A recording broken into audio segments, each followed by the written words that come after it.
¿Qué tal, mis amigos? Qué gusto estar en este programa especial para presentarles un referente internacional de la paz.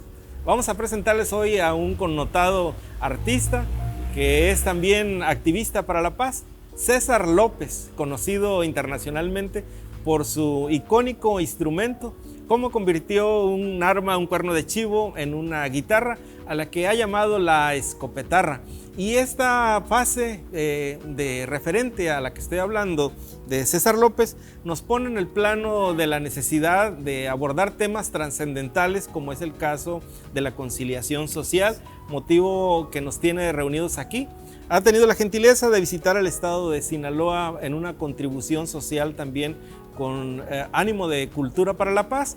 Presentaré algunos de los datos que son referencia de César López, al que se le identifica por su activismo social en Colombia, participando en muchos países. Le han llamado mensajero no violento de las Naciones Unidas, le han llamado también emisario de la conciencia para la Amnistía Internacional, agente de conciliación social, activista musical para la paz. Diré también de César que en 2003 César López creó en Colombia el Batallón de Reacción Artística Inmediata para organizar a los músicos y artistas con una respuesta para calmar los brotes de violencia guerrillera en su país. Cuando ocurría un evento violento, el referente es que César llegaba con su batallón de reacción artística y intervenía con ánimos de generar un mensaje de resiliencia para las víctimas. Y hoy nos da mucho gusto tener con nosotros a César López, porque en nuestra opinión faltan muchos César López en el mundo para entender de corazón lo que implica la conciliación social.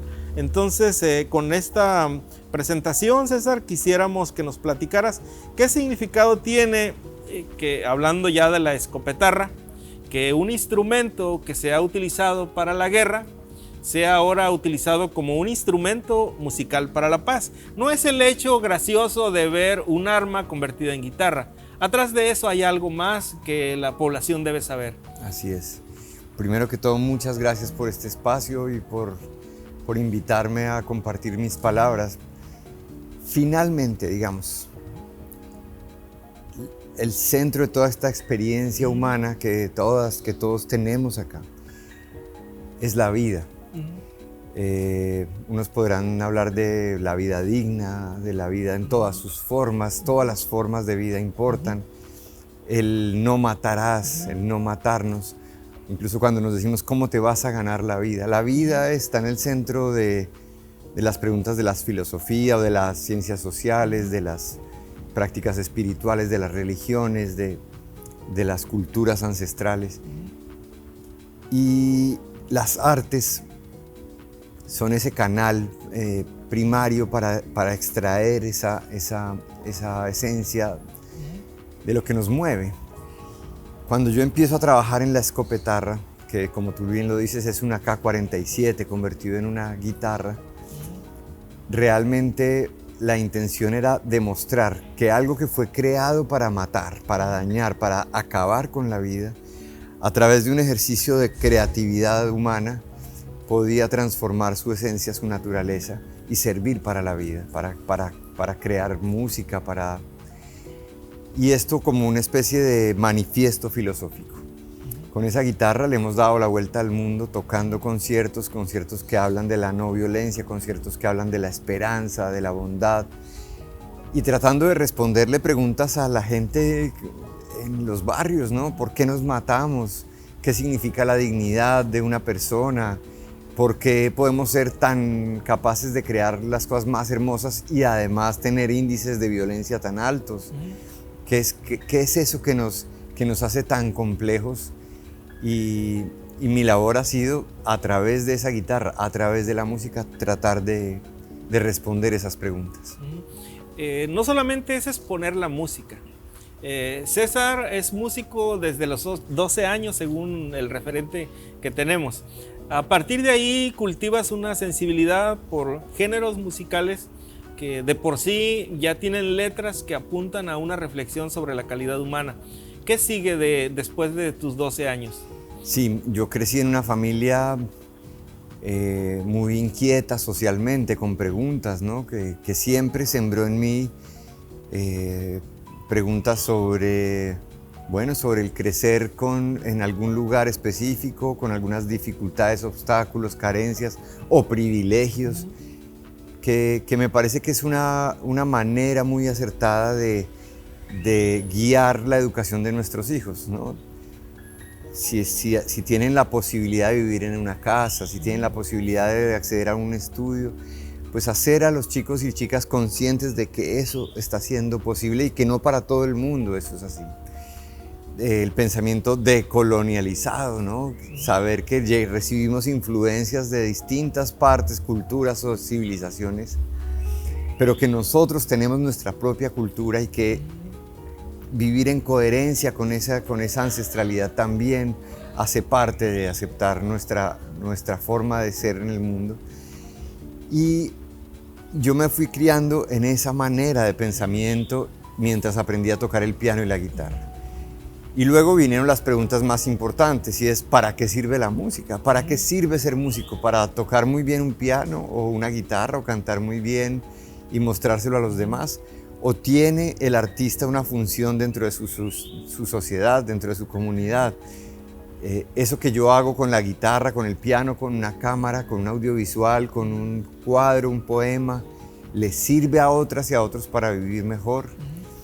Y responder esa pregunta es la que a mí me mueve a diario. Es luchar para que las artes tengan el lugar predominante que deberían tener, aunque nuestra educación ha relegado las artes y no solo la educación, digamos, los presupuestos de la cultura, en fin, ha relegado a las artes a un estado distinto.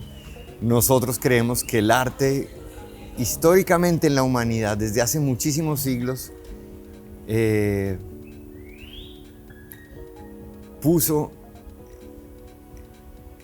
la guía para que la gente viviera mejor y entendiera sus emociones, entendiera su razón de ser en el cosmos, y luego el entretenimiento la fue poniendo en otro lugar. Yo creo que si estas sociedades creyeran más en el arte, impulsaran más a los artistas, escucharan más a sus músicas y a sus productos culturales, seguramente serían más pacíficas, menos violentas.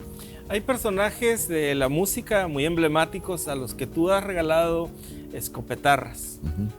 ¿Qué relación tiene eso de identificar a un músico y entregar un instrumento de esa naturaleza? Pues sobre todo artistas que tengan un gran compromiso social, que sean conciliadores, que busquen en sus letras y en sus mensajes la construcción de la paz, o museos o instituciones donde sabemos que se está promoviendo este tipo de mensajes. Esto es un trabajo que es de largo aliento, que se necesita hacer entre muchísimas organizaciones, muchísimas ideas, proyectos, líderes. Y es precisamente cuando se genera toda esta red que se puede hablar de una cultura de paz. Cuando hay mucha gente trabajando estas mismas preguntas, elaborando un discurso común, podemos decir hay una cultura de la paz. Y la cultura de la paz se rompe cada vez que un arma suena, cada vez que un arma se dispara, cada vez que al interior de un hogar un hombre agrede a una mujer o a sus hijos, cada vez que hay una violencia estructural donde alguien no tiene acceso a una educación o a una salud, cada vez que alguien está teniendo hambre por no tener un trabajo, se rompe la cultura de paz. Entonces todo lo que hacemos a diario es tratar de que ese tejido no se rompa y de que ese tejido se mantenga activo.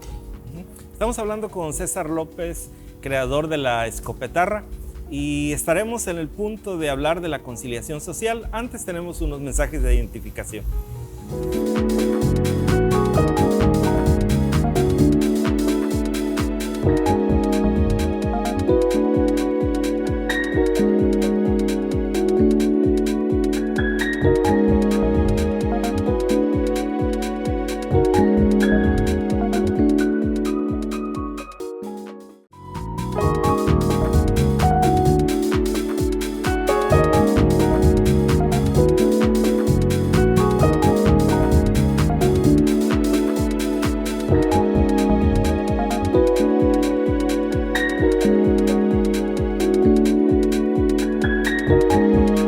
César López es un conciliador social, un concepto poco conocido, pero tan necesario en nuestra sociedad. ¿Qué es la conciliación social y cómo se puede ser un buen conciliador o al menos ser un conciliador? Sí, yo creo que todas las personas tienen el potencial de ser conciliadores, que todas las familias tienen por lo general alguien que ayuda a conciliar, y esa conciliación, si te fijas, está muy ligada a lo femenino.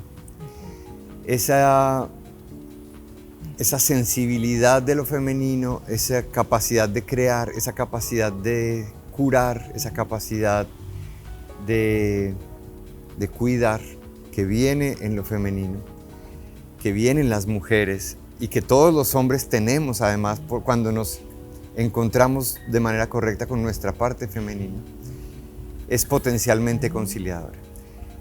Y aquí quiero hacerte precisamente eso, y es que hemos encontrado que uno de los grandes obstáculos de la conciliación es el tipo de hombres o de masculinos en que nos hemos convertido en nuestras sociedades latinoamericanas, que están muy asociadas a la competencia, a la rivalidad, al oponer y medir nuestras fuerzas, porque la sociedad misma en su conjunto nos valida y nos mide qué tan hombres somos, dependiendo de si somos capaces o no de oprimir o de neutralizar a otro hombre o a otro masculino o a otra persona.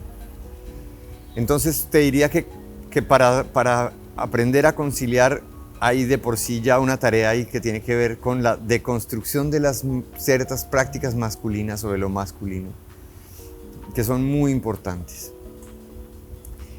Por supuesto, allí entran en juego muchas cosas, y yo diría que una persona que es conciliadora es una persona que se hace preguntas permanentemente, que se ha hecho preguntas sobre la vida, sobre el dolor, sobre la dignidad, sobre el dinero, sobre el éxito, sobre mi relación con otras especies o con la vida en general en el planeta. Y eso te permite tener unos juicios de valor que cuando entras a una discusión o a un conflicto te ayudan a dirimir ese conflicto, que a veces es tramitarlo, que a veces es transformarlo, que a veces es terminarlo. No necesariamente para conciliar hay que dar por terminado un conflicto, hay que lograr llevarlo a un buen puerto para que el conflicto siga, pero de maneras sanas. Y por último te voy a decir lo que yo creo que es la clave de toda esta conciliación social, es poner en nuestra pirámide de prioridades el trabajo de las emociones. Somos ante todo seres emocionales. Cuando hablas con un muchacho en una cárcel que ha cometido un crimen, que ha matado a alguien o a alguien que ha lesionado a otra persona, te va a decir que tenía claridad sobre que esas acciones tienen implicaciones legales, jurídicas, penales. Pero es cuando estamos presos de una rabia, celos, deseos de venganza, resentimiento, cuando somos atravesados por una emoción que no controlamos, que somos generadores de un conflicto. Nuestra habilidad para contener esas emociones, para detenerlas, para modificarlas en tiempo real, cuando estás siendo presa de esa ira, determina que un conflicto se escale o se disuelva. Entonces, ¿qué necesitamos? Crear seres humanos y educar seres humanos en las escuelas, en las universidades, en las oficinas, capaces de tramitar sus emociones de manera correcta. Una persona que es capaz de tramitar su emocionalidad de manera correcta necesariamente será una persona menos conflictiva, menos violenta y más conciliadora. También has creado grupos experimentales de reconciliación. ¿Cómo funcionan esos grupos? ¿Tienen un enfoque musical? De antemano tienen un enfoque humanista, pero ¿cómo los utilizas o cómo funcionaría uno tratando de tropicalizar esa experiencia de Colombia al caso de México y de Sinaloa? Sí, y te digo que la experiencia siempre nos muestra una cosa que es muy bella, y es que estamos hechos del mismo material. Incluso aunque seamos de dos equipos de fútbol o de dos partidos políticos distintos o de dos maneras de entender la realidad opuesta, estamos hechos del mismo material, de los mismos elementos culturales. La misma música, la misma alimentación, el mismo paisaje. Luego, si nosotros hiciéramos más énfasis en lo que realmente nos constituye como sujetos culturales, nos daríamos cuenta que estamos más cerca de lo que creemos de la otra persona que aparentemente es mi oponente. Y transformar el lenguaje ha sido muy importante, es muy importante. Cuando nombramos a alguien de una manera, él es mi enemigo, estamos creando un muro que nos impide necesariamente la conciliación. El uso del lenguaje es generador incluso de muchas guerras. Más allá de los argumentos de las guerras, la manera en que tramitamos nuestras diferencias genera los conflictos, al interior de una casa o entre dos países. Luego, el cuidado del lenguaje, el potenciar las emociones, sanarlas y ponerlas sobre la mesa, son una cantidad de herramientas que te permiten tramitar tus conflictos de maneras distintas. Yo creo que en Colombia o en México tenemos similares problemas, pero yo sí creo muchísimo que tenemos tanta capacidad emocional y emocionalidad creativa, lo que llamamos una emocionalidad creativa que es capaz de, cuando estoy en un estado de crisis, salir a la transformación de mis propias emociones, que eso debería ser casi que una materia de estudio en escuelas, en colegios, para niños, para niñas, en las universidades. Porque finalmente los argumentos, las cosas de peso académico como los ríos, las capitales, los datos, las cifras, las aprendes, si tú quieres, a los 40, a los 50. Pero tu habilidad para sentir empatía con otro ser humano depende de esa formación que puedas recibir de cómo eres capaz de reconocer que la otra persona tiene un momento de dolor o no eres capaz. Bien, tomaremos tiempo a continuación para platicar también de esa relación que vincula a Colombia con México, en las cosas buenas y también en las cosas malas, pero eso será después de participar de unos mensajes institucionales.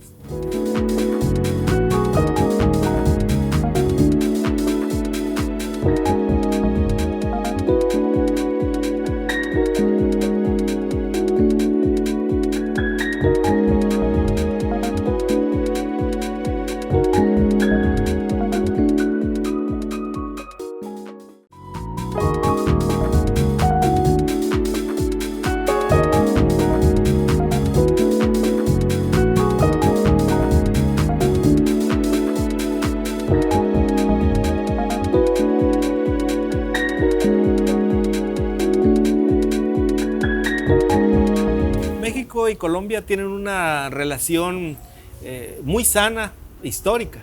Son países hermanos de Latinoamérica que comparten muchos sentimientos y proyectos afines, pero también los identifica la liga con la maldad, con el delito, con el mercado ilícito y también con aquello que afecta al valor humano, ¿no?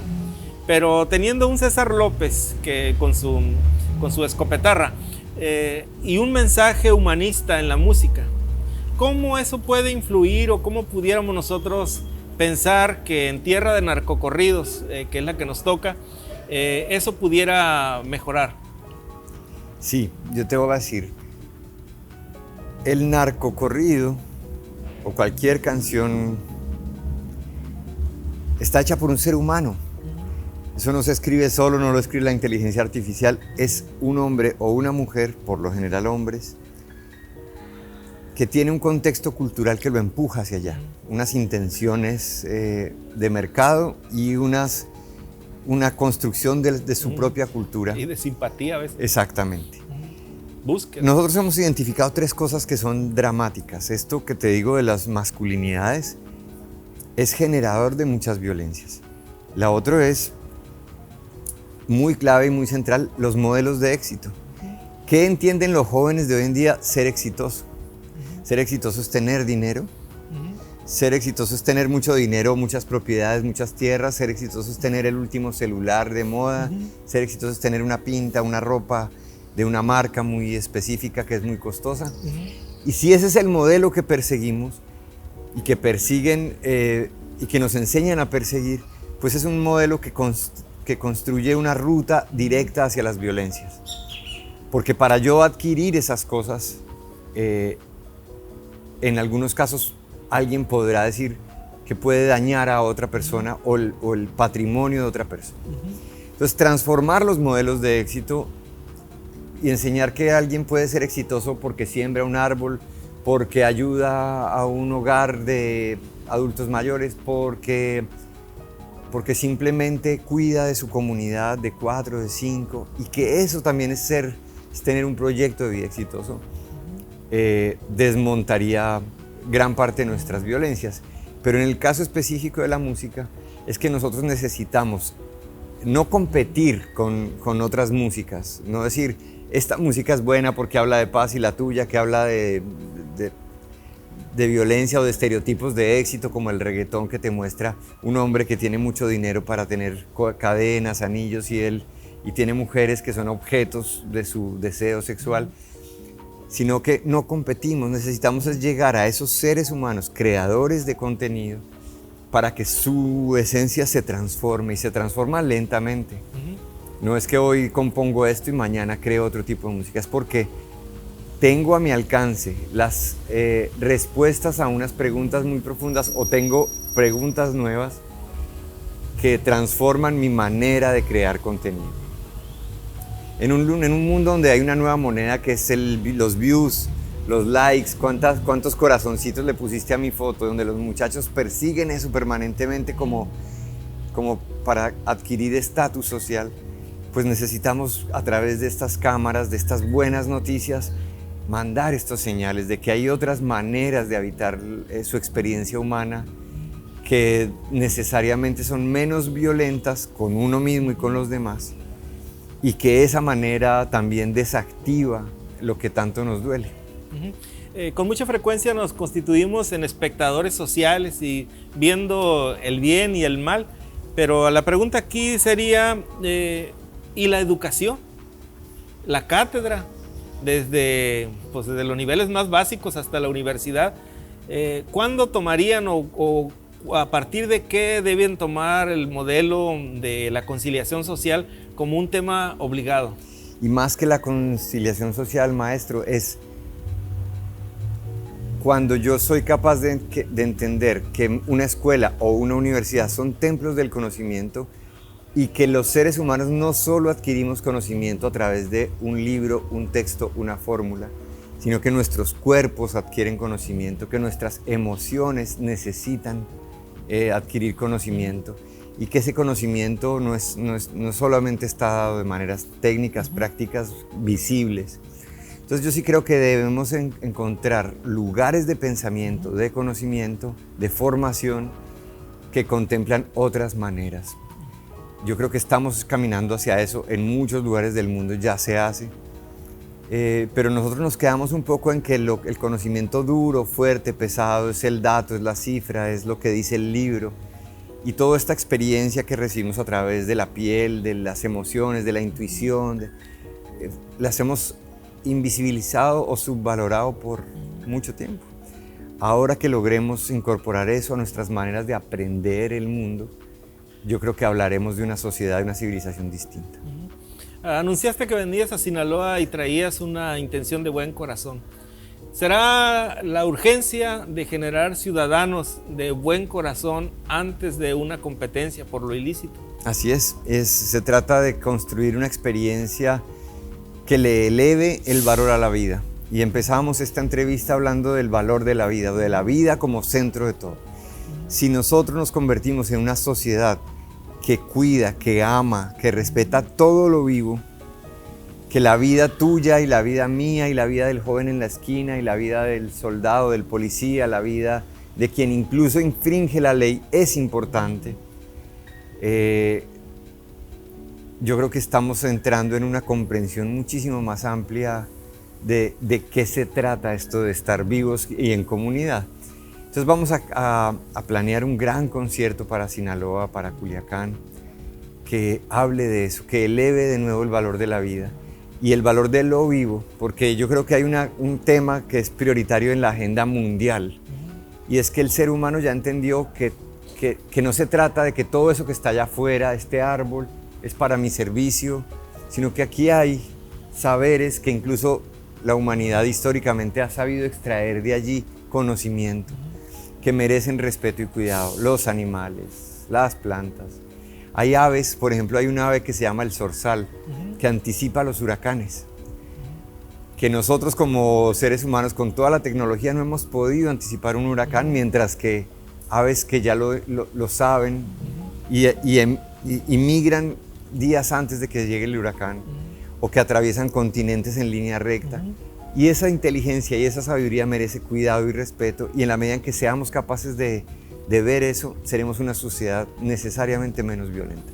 Sí, de toda tu experiencia, a veces trabajar en su propio país no es muy fecundo, pero a la vista del contexto internacional, las personas aclaman una convicción, una dedicación y un activismo como el que tú realizas. Nos gustaría que eso que estarás haciendo o que estás haciendo en México sea muy floreciente en todos sentidos. Gracias. ¿Qué se necesita para tal propósito? Yo, en mi experiencia personal, lo que te puedo decir es que yo entendí que, bueno, que estamos de paso, pero que además tenemos un compromiso con quienes vienen, con quienes hoy apenas están gateando o no han nacido. Y en ese sentido yo entiendo mi vida como una ofrenda. No vengo a gastármelo todo y a conseguirlo todo para mí, vengo a ofrendar mi tránsito por el bienestar de quienes siguen. Y si llegamos a eso, sin duda alguna, encontramos una vida útil, una vida con sentido, una vida no violenta y una vida que ilumina otras vidas. Y ese es mi propósito, así lo vivo yo, y espero que cada vez seamos más. César López, agradecemos mucho el haber aceptado nuestra invitación para platicar al público de México de este valor importante de la conciliación social, de este valor importante también de liderazgo para la paz. México es una sociedad necesitada de nuevos líderes, es una sociedad necesitada también de cultura para la paz. Y qué bueno tener agentes conciliadores como tú, qué bueno tener agentes que a través de la música puedan llevar un mensaje simbólicamente agradable, pero profundamente humano, que favorezca una cultura para la paz y sobre todo un bienestar social. Muchas gracias por estar con nosotros, apreciamos mucho tu participación. Gracias, que así sea, gracias.